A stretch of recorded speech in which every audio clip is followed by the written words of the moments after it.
অনুশীলনে যোগ দিলেন বাগানের নতুন বিদেশি। নয়া মরশুমে দলকে আরো শক্তিশালী করতে দলে একাধিক বদল এনেছে মোহনবাগান সুপার জায়েন্ট। আক্রমণ ভাগে শক্তি বাড়ানোর পাশাপাশি রক্ষণ ভাগের কথা মাথায় রেখে টম অলব্রেট ও আলবার্তো রদ্রিগেজকে সই করায় বাগান ব্রিগেড। টম অনেক আগেই শহরে এসে ও ভিসাজনিত সমস্যার দরুন আসতে বেশ কিছুদিন সময় লেগে যায় রদ্রিগেজের। অবশেষে গত রবিবার সকালে শহরে পা রাখেন এই স্প্যানিশ ফুটবলার। তারপর কিছুটা বিশ্রাম নিয়ে সোমবার থেকেই দলের সঙ্গে অনুশীলনে নেমে পড়েন তিনি। জানিয়ে প্রবল উচ্ছ্বাস দেখা দেয় খুশি সবুজ মেরুন সমর্থকদের মধ্যে।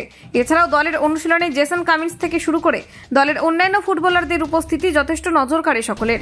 গত 29শে জুলাই থেকে কোচ জোসে মলিনার তত্ত্বাবধানে অনুশীলন শুরু করেছে মোহনবাগান সুপার জায়েন্টের সিনিয়র দল, যেখানে প্রথম থেকেই চনমনে মেজাজে দেখা গিয়েছিল ফুটবলারদের। পরবর্তীতে দলের সঙ্গে যুক্ত স্কটিশ তারকা গ্রেগ স্টুয়ার্ট এবার প্রস্তুতি শুরু করে দিলেন দলের এই স্প্যানিশ তারকা। সব ঠিকঠাক থাকলে আসন্ন ডুরান্ড ডার্বিতে তাকে মাঠে নামাতে পারেন বাগানের হেড কোচ, কিন্তু তার আগে নিজেকে ম্যাচ ফিট করাই অন্যতম লক্ষ্য বাগান ডিফেন্ডারের। কলকাতা 24/7.in।